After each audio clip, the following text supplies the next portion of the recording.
I guess there's only one way to find out. Let's do it to it, right? 5, 4, 3, 2, 1, 0. All engine running.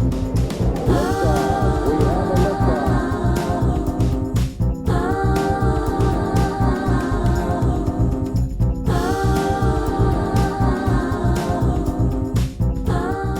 All right, New York fans, follow my lead here. Let's take some deep, calming breaths.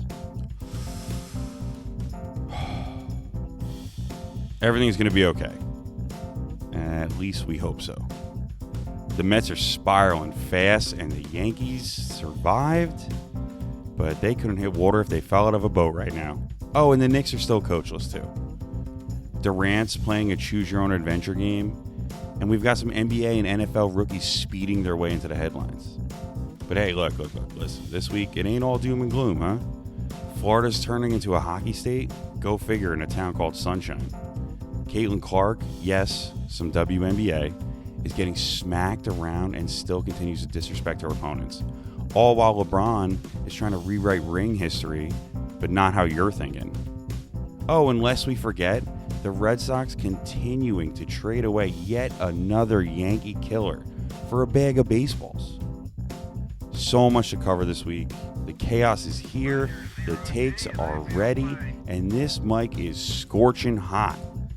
This is episode 18. This is Rice on the Mics. Let's get this thing going.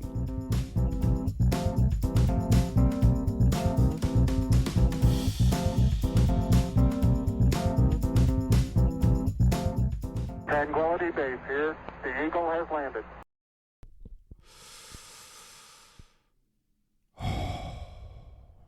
There it is. There it is. I can feel you guys. Do it with me. Find your zen. Find your zero. Because these baseball teams right now, they are the definition of panic-inducing. Look, it's a long season, and everything's going to be all right, right? Tell me it's going to be all right. Well, I'm here to bring some things to light. So let's dive right into these agita-inducing teams. First off, Yankee fans, congrats. You scored some runs. It only took you 30 innings, 3 shutouts, and about 1,000 prayers to the baseball gods. But hey, you did it. No. I'm only kidding. I'm not going to start this off with massive Yankee hate. But the Yankees finally snapped that brutal 6-game skid. Thanks to some homers by Grisham and Goldschmidt, going back-to-back and belly-to-belly. And all while getting a solid outing by Rodon. Even though he's still handing out homers like Halloween candy at this point.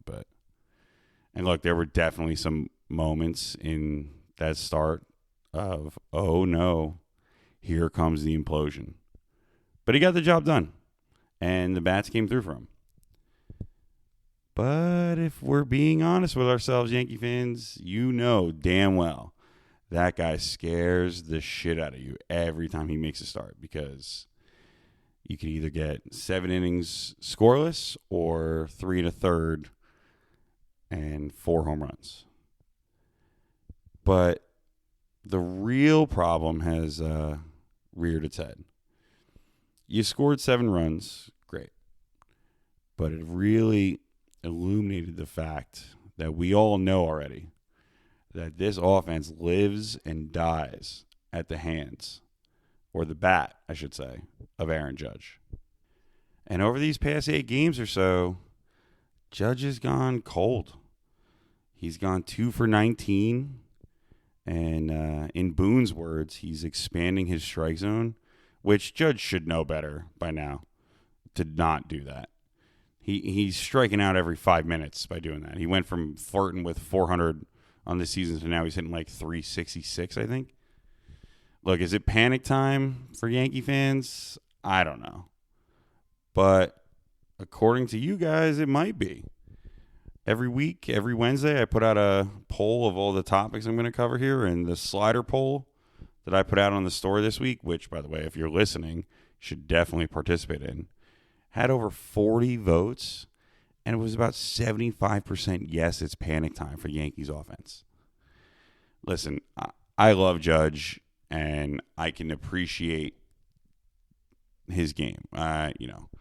Real recognizes real, right? Even as the Yankee hater I am. But some regression is hitting him harder than a 99-mile-per-hour fastball to the ass. And believe it or not, Yankee fans were booing him. Booing Aaron Judge. What a joke. This is what he does, though. This is what every player does. That's why it's called the back of the baseball card. You should be so lucky that when Judge does hit a little slump, it's like a Soto slump where even though he's slumping, he's still hitting 290 with like 4 homers. Look, let's hope this isn't a long-term issue and he gets right back into the groove. But fans that thought he'd finish the year hitting 400 and going for another triple crown here, I don't know, man. I think it's time to come back down to earth a little bit. And speaking of the Martian, see what I did there? Just when you thought your lineup couldn't get any more confusing, guess who's back? Back again. Stanton's back. Boonie's friend. And Boone's playing musical chairs, again, doing the lineup roulette all over. He's squeezing Ben Rice at catcher, trying to find spots for Dominguez, Grisham, Bellinger. Look, I've said it before on this podcast, and I'll say it again. Stanton coming back is a blessing and a curse. You love his bat in the lineup, and you need his bat in the lineup. Shit, he was the only one that he got 2 hits during the Angel series when no one else was doing anything. But it looks like the Yankees are falling back into their old ways of sacrificing defense to add some bats. And those bats ain't hitting anyway. So it looks way worse. That's the kind of move that really makes Yankee fans start to panic and have some flashbacks to the 5th inning of the World Series. I know the unspeakable inning, but hey, man, you lost because of bad defense. And speaking of defensive troubles, I gotta get on Anthony Volpe a little bit. Now, look, this isn't a complete rip job by me. I actually do like Volpe. He's a hometown kid. He grew up rooting for the Yankees, and now he's on the main stage, and he's playing the most important position, especially in Yankee land. But the kid hasn't done himself any favors. Look, his rookie season, he runs into 20 homers, wins a Gold Glove, but now 3 years later, he's thinking he's Aaron Judge Jr. Here's the reality. As a young, high-potential New York shortstop, I don't need you to be Texas A-Rod blasting 50 homers, okay? What I need you to be is consistent. What I need out of my shortstop is I need you to hit like 270, 280, be a solid, speedy leadoff hitter, scores like 100 to 120 runs on the year, maybe like 15 to 20 homers, a couple stolen bases, and like Ozzie Smith level defense. I know that's a lot to ask, but just solid defense. Volpe's booting balls lately. I mean, look, he should take a look across town at Lindor, and you can call it Mets bias. I don't really care, but even when Lindor is slumping or he has his usual like April slow start like he does every year, he's always flashing the leather. He's always winning games defensively and being a leader of men. Volpe's got to stop chasing the homers, man. He's got to stop chasing Jeter. I mean, Didi was a great player, but he didn't stand a chance being the first person to take over shortstop after Jeter. Volpe's got to get out of his head, just play baseball, and just make the damn plays, and everything else will follow. Now, you Met fans, I'm sorry to make you guys wait, but a lot of drama in Yankeeville, but there's just as much drama in Metville, too. We got to have a talk. Lost 6 straight, including a gut punch loss in Atlanta, in the house of horrors that it is, Soto hits that first inning home run, thinking, all right, we're here, we're good. Truist Park, we vanquished these demons last year when we sent them home in the playoffs or in the wild card, whatever, the fucking game 163. Nope. Big old collapse. Blow the 4-1 lead late. Botch it in extras. Don't bunt anybody over. Just, oh, God. And then you set up the momentum for the rest of the series, which led to you getting swept. And who gets blamed for it all? Soto. Despite the fact that he was on base, 3 times in one game, 2 times in another, hit a home run, whatever. No. Soto blamed. Soto. Not Alvarez, who makes a terrible error trying to steal a strike and then immediately follows it up with calling a bad pitch and then throws behind the runner on a chase down. I mean, that's Little League stuff. And look, I'm sure he feels bad about it, but barely anyone threw any blame at him. Everything was directed at Soto, and Lindor, like the captain he is, says he's got to be better leading off. But, like, come on, guys. Come on, fans. We're better than that, and we got to be smarter than that. We got to know the game better than that. Oh, and the Mets lead in the division? Yeah, that's gone. Get swept by the Rays, and then you give life back to Atlanta, and you got swept by them too. Now you come home to play Philly, tied at the division. And look, you've played great at home, no doubt, but Philly is breathing down your. They're not even breathing down your neck. They're in your kitchen right now. They smell blood. And just a nice warm welcoming when you get back to Citi Field. Wheeler right away. So this could quickly turn into a 7-game losing streak. And then after the 3 with Philly, just for a consolation prize, you got another 4 with Atlanta. Now, granted, they're home, not in Truist, but another 4 with Atlanta. This was the 10-game set that you were supposed to step on the throats and claim the division as yours. And now you've done nothing but give it right back. The starting pitching is coming back to earth, and the bullpen can't keep up with it. 10 games. 10 games. Those are the make-or-break games. And this is the real test. This is where you need to dig deep. Fine, you got swept by Atlanta. Come home and sweep the Phillies. At least take 2 out of 3 of the Phillies.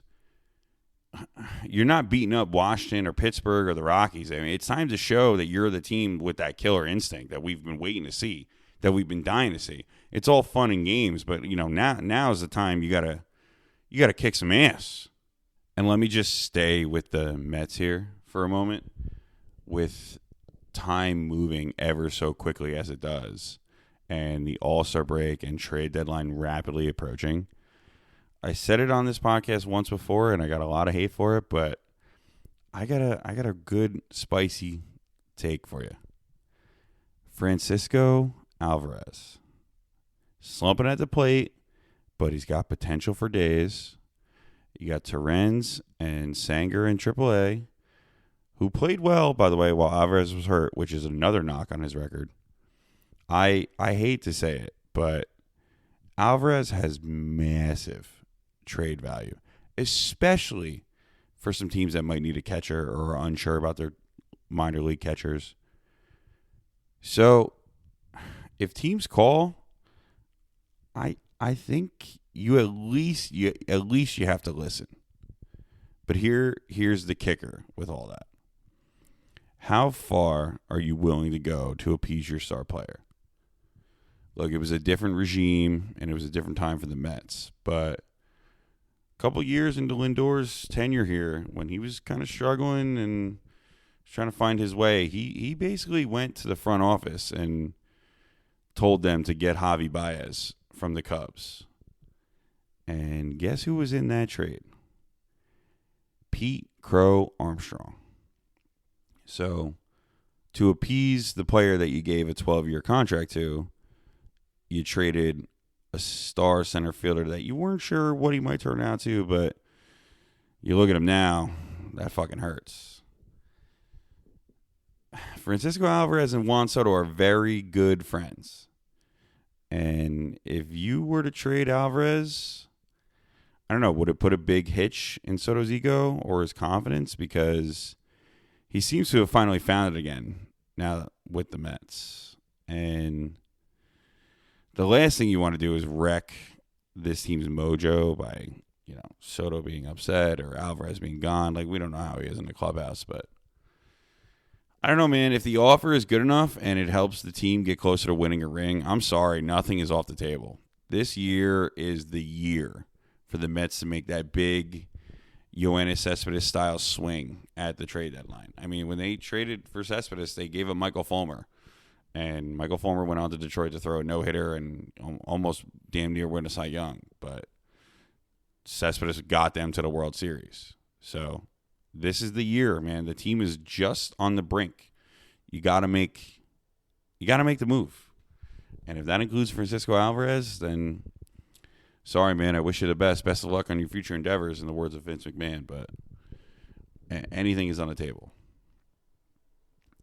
Speaking of PCA, while we're on the topic, that kid, god damn it. Yeah, I hate to say it, that kid, man, he is something special. And unfortunately, I bring him up because P. Crow Armstrong, PCA, as he's known, he will not be doing the home run derby this year. Which, look, I don't know. I think it's a damn shame, and I think it's a missed opportunity, if I'm being totally honest. The kid is exploding onto the scene and blossoming right in front of our eyes. I mean, he's got 19 homers already, and they're not wall scrapers. They're fucking mammoth shots. Cubs fans going nuts, chanting MVP. Like, it reminds me of a certain Cubs fan who will not stop sliding into my DMs every week, constantly telling me that PCA is the second best player in the league behind Judge, and that he's the best defender in the league. And look, I hate to agree with him, but honestly, it's getting tougher and tougher every week to not agree with him.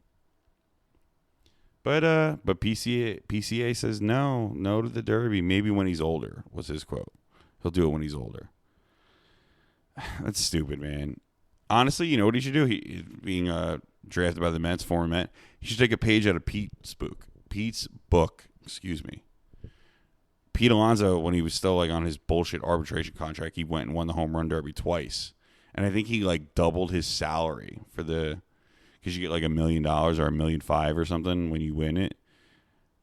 I don't know. Like, I think it's bad for the game for young, budding, emerging players to not partake in the all-star events. It's like the NBA stars skipping the dunk contest. I mean, for years and years, we've been clamoring for LeBron or Giannis or Morant or Donovan Mitchell or Anthony Davis or Kyrie Irving. Or name your player. But instead, we get to watch Mac McClung. And look, no disrespect to Mac. He's 5'6", doing unbelievable dunks. But you know what, man? You know what would be a lot cooler? Watching LeBron do some amazing shit, not some G Leaguer call-up. And that's what PCA is, man. He's a young, budding star, and this is your time to shine, and this is your stage. You're young, you're electric. You got to get the fuck in there, man. I mean, go for it, man. Go for broke. Lastly, I don't know if you guys heard or if you've been paying attention, but the Red Sox traded Rafael Devers, official, out of Boston, and headed to the Giants, the San Francisco Giants. Boston fans, I'm sorry, but your front office just knows exactly how to strike out. I mean, you trade Mookie for practically nothing. You trade Chris Sale for practically nothing. And now, after you paid Devers, playing that straight flush, which you know how to play, you move him, and this might be the worst trade out of the three. Now, I understand San Fran's picking up all of his contract, but all three of these guys were Yankee killers. Do you want to win the division or not? I don't. The Yankees are licking their chops. Thank God he's gone. They can't wait. Then meanwhile, Devers shows up in San Fran, meets up with Barry Bonds during batting practice, which is going to be great for him. Don't be surprised if he just explodes in the next coming months. Thanks for making the NL harder, Boston. I really appreciate it. Then immediately starts taking grounders at first base. The same position that he told Boston to go fuck themselves and not playing. And then in the press conference goes, I'll play anywhere you want me. Just a straight up F you to the Sox. Oof. Boston, how you feeling right now? I know it's not well. Like, I'm a Mets fan. I know the old-timers felt terrible when the Mets traded Seaver. I can't imagine doing it 2 more times. Trading Seaver and then trading him 2 more times? That's what you had, Boston. Jesus, man.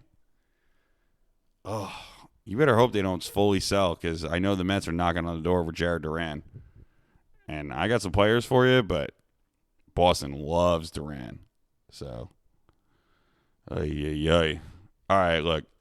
Plenty more still to come today. NBA Finals chaos, Knicks coaching fiasco. Got some Durant drama because, of course, why wouldn't we? Jets, Giants.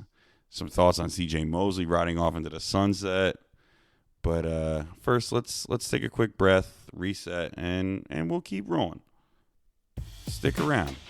You're tuned into Rice on the Mics.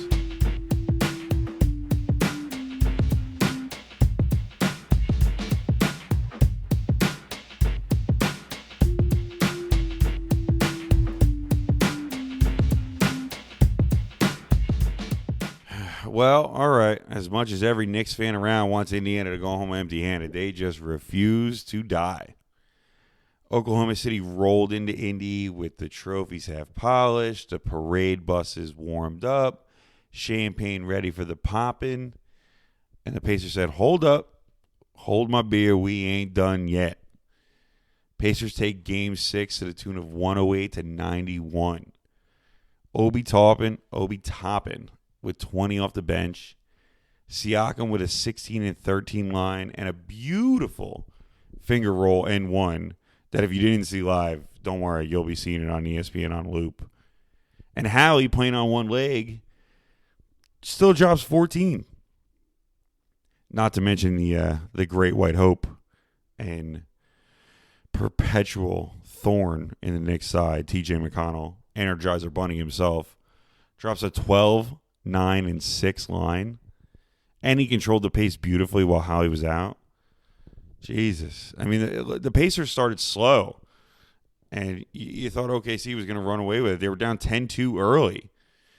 Reggie Miller was sitting on the sideline, pacing back and forth, calling the game like watching his son's Little League game. But then, like they'd done all year, Indiana just went nuclear. They outscored OKC 68-32 over the next 24 minutes. They led by 31. 31. Indiana hadn't led double digits at all during the first 5 games in the series. And in an elimination game, they go up by 30, not 10, not 20, 30. They just couldn't miss. Which, as Knicks fans, we know that's par for the course. And then meanwhile, OKC, who's shown plenty of resilience and grit to come back no matter how much they were down, they imploded.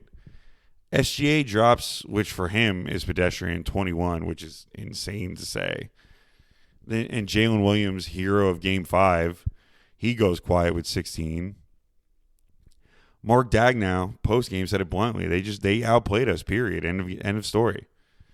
So now we get what we want. The finals shift back to Oklahoma City on Sunday night. First Game 7 in the finals since 2016. And for any of my historians out there, does anybody know what that is? That was the Golden State Cleveland series comeback. Okay. And history loves the home team in Game 7, 15-4 all time. But go and ask Golden State about it. Go see how Curry and Clay feel about that Game 7 at home. Home court ain't bulletproof, man. Pacers are playing with some house money, and the Thunder, well, shit, they better come correct.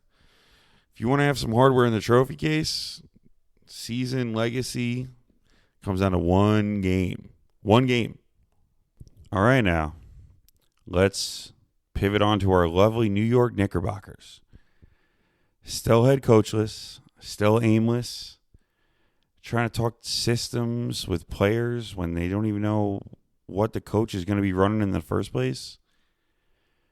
They requested interviews with Jason Kidd, Quinn Snyder, Chris Finch, and they all got blocked.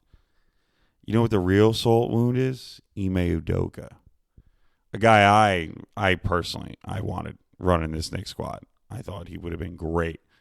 Well, just signed a massive long-term deal with Houston. 8 figures annually.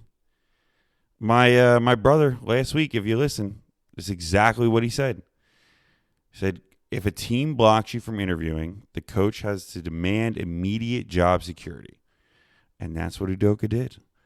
Got himself the bag, too. And the Knicks, well, they're left playing musical chairs still, and the chairs are very quickly running out. Keeping it local with some Rutgers basketball, I don't know where or who Ace Bailey is getting his advice from, but he has now turned down multiple interviews with teams for the draft and straight up skipping workouts with like the Wizards, the Pelicans, the Hornets, and he's claiming that he sees a clearer path to stardom elsewhere. Well, hey, bud, I hate to break it to you. Here's a little kicker for you. A former Wizards player has won an NBA title for the last 6 years running. Ace, my brother, you might want to revisit that logic. Put in some years and be the star you think you're going to be, and everything else will take care of itself. I promise you. That's how talent works. And lastly, just a couple more NBA stories to touch on because the season's almost over, but there's always drama going on. And I'm sure once the offseason starts, it's gonna be chaotic. But for now, the KD saga continues. Durant's saying he wants Miami, San Antonio, or Houston, and that's his short list. But really, I think he wants to play for the Knicks, but they don't want him, so he has to pivot. I don't think Pat Riley wants him in Miami. I think Ime Udoka has a young core that he's building and wants it built his way without any high-priced veterans coming in. And San Antonio would be a good match. It would be a deadly match, actually.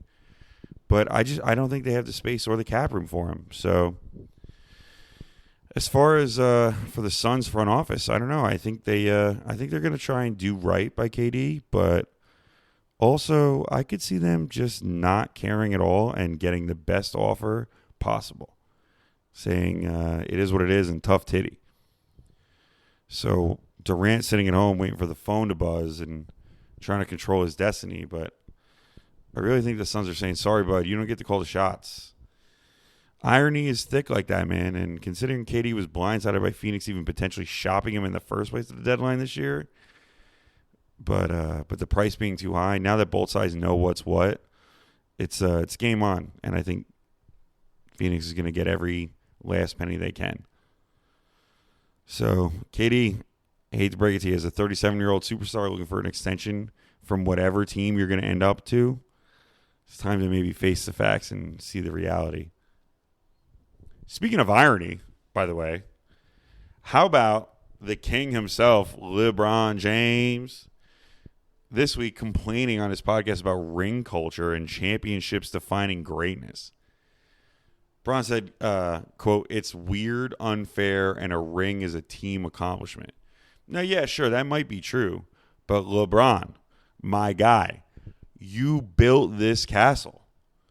KG, Pierce, and Rondo laid the foundation in Boston, but, dog, you put the cherry on top when you left Cleveland, built the big three in Miami, did a whole press conference about it, and dropped the not one, not two, not three line. You guys made ring chasing a standard. I mean, why do you think KD left and went to Golden State? But what, now suddenly rings, they don't matter as much? I don't know. Sounds an awful lot like a guy who knows he'll never match Jordan's jewelry collection. And you can't rewrite history when you're the one who wrote the first chapter, my guy. Sorry. That's how it goes. And lastly, as a surprise, quick timeout for some serious respect out here. I got to give respect where respect is due. Caitlin Clark is an absolute baller. If you haven't watched her play, it might be time to tune in. This woman is single-handedly making WNBA must-see TV. And shit, look, I will be the first to admit, if you asked me 2 or 3 years ago, anything about the WNBA, I might be able to name a couple players. Or I'd say that, like, my wife went to college with Elena Deladonna at UDEL. And that would be the most of my expertise.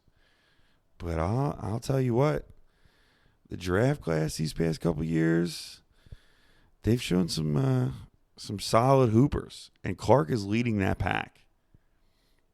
Plus all the storylines, like her getting the shit beat out of her because of how good she is, and time after time just shooting threes from the logo right in your eye. Listen, say what you want about women's sports, but talent is talent, and the talent is real. It's undeniable, and you got to maybe start paying attention here. A great line to keep in the back of your head always is, in anything you do, is become so good at what you like that you become undeniable. So basically, any self-doubt, any questions you have, or haters trying to discourage you and shit-talking you, okay, fine. I'll become so good at my craft that I am undeniably amazing. So when you start shit-talking me in a conversation, it makes other people say, whoa, wait. What are you talking about? They're really good. And that is exactly what Clark is doing.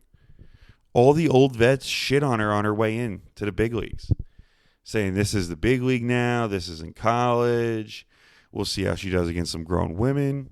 Well, you know what? She's fucking doing the damn thing and embarrassing all of you old vets. She gets hacked, poked, shoved, takes cheap shots all night. What does she do? She gets right up and drains a logo 3 right in your face, turns and stares you down. She's third all time in triple doubles. Third in 2 seasons. The league desperately needed someone like her. She's fearless. She's magnetic. Good personality. She's borderline unstoppable. I mean, who's guarding her? You're going to guard her at the half court? Clark is raising the bar for women's hoops, not just on a competitive level, but also on a class level. She's bringing eyeballs and energy that this league has craved for years and years. We talk greatness all the time in sports, and doesn't matter who it is. Good is good. Great is great. This woman defines greatness. I see you, Caitlin Clark. I see you. Basketball drama never disappoints, but neither does football. Jets lose a legend, Ravens add a star, and Dak Prescott can't figure out what legacy means. NFL talk coming up next. Stay tuned.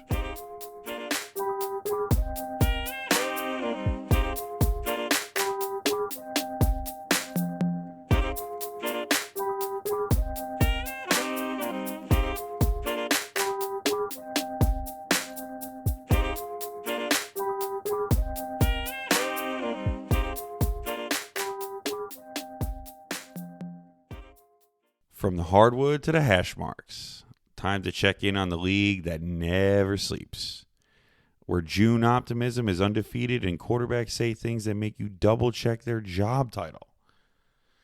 Let's start in New York.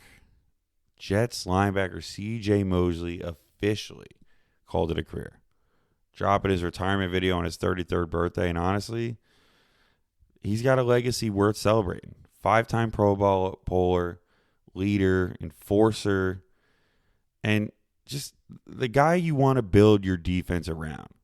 Not just schematically either, but culturally. Now, yeah, he missed some time past year or so, and unfortunately he lost his starting spot by the end of it. But time waits for no man, right? C.J. Mosley was the emotional compass of that messy locker room for 5 years. And that matters, man. He led by example and wasn't afraid to get in your face when things slipped. And now, well, that torch goes straight to Quinnen Williams. new head coach Aaron Glenn, former DB himself, he's gonna want an enforcer, someone who sets the tone.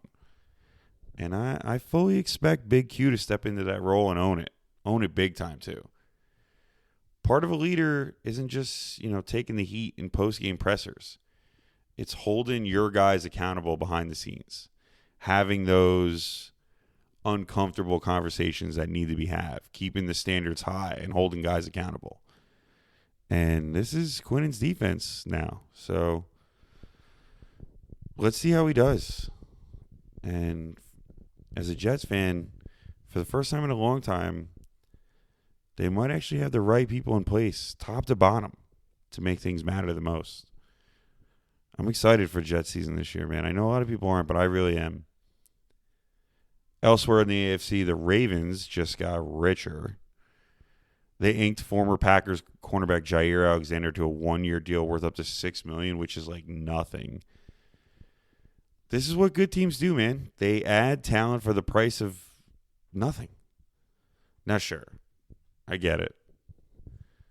He's missed some time, past 2 seasons. But, dude, this guy's only 28 years old. 2-time Pro Bowler.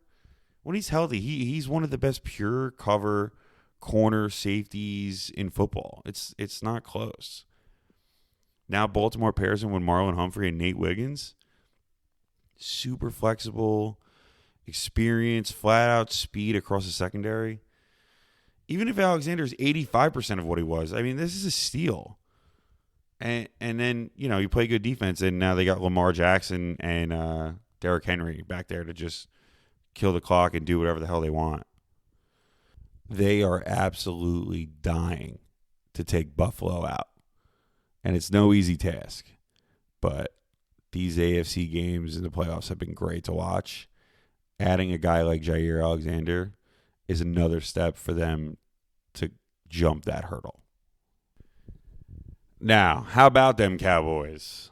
Let's we got to talk Dak Prescott for a quick second here. And I say this with love, Dak. In an interview this week, he said, quote, "I want to win a championship. Be damned if it's for my legacy. The legacy will take care of itself." End quote.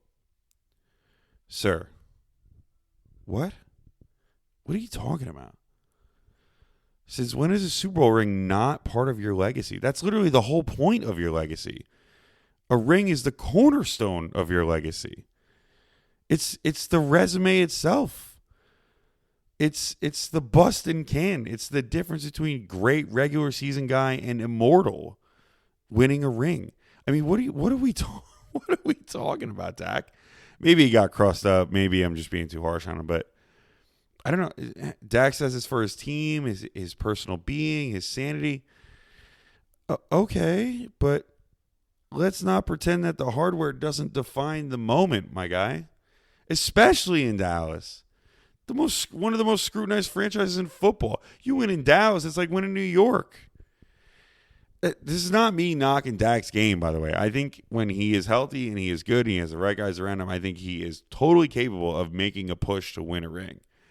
I mean, he was an MVP finalist, and, the McCarthy just didn't get him up. But, I don't know, this legacy conversation, it doesn't start after the ring. The legacy conversation starts once you get the ring. So strange to me. I don't know. And some rookie news, just a quick one here. Shedeur Sanders, everybody's favorite draft fall guy that nobody wanted.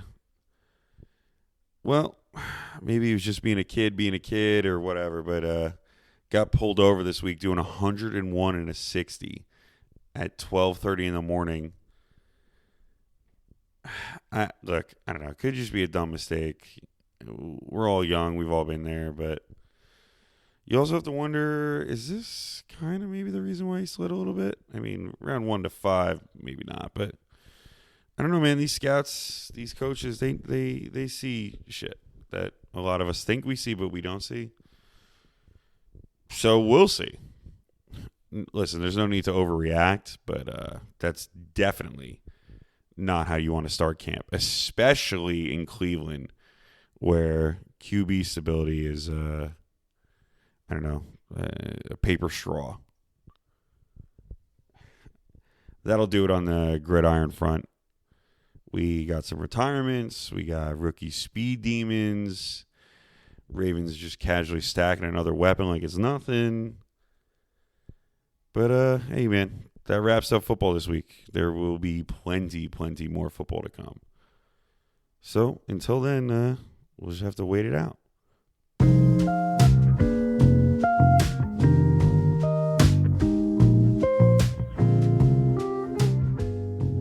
Okay, well, that's going to do it for this week's ride. Yankees finally snapped the skid, but not without some more questions. The Mets are free-falling, and the Braves and Phillies are loving every second of it. NBA Finals headed to a Game 7, and the WNBA's biggest star just keeps taking hits and giving buckets in return. Mosley hangs it up. Ravens add another chess piece, and Shedeur Sanders might want to ease off the gas pedal. Literally. As always, I appreciate everybody tapping in. This show is nothing without you guys listening. Hit that follow button, drop a rating if you haven't already. It really helps the show. And make sure you stay locked in on the Instagram, man. At Rice on the Radio. RICEONTHERADIO. I do mic checks, polls, midweek madness, everything. And, if I said something you hated or loved this week, you know where to find me. So, until next time, make sure you tell someone you love them and spread some good energy in this world. Remember, the final whistle might blow, but we ain't done talking about it. I'll catch you guys all next week.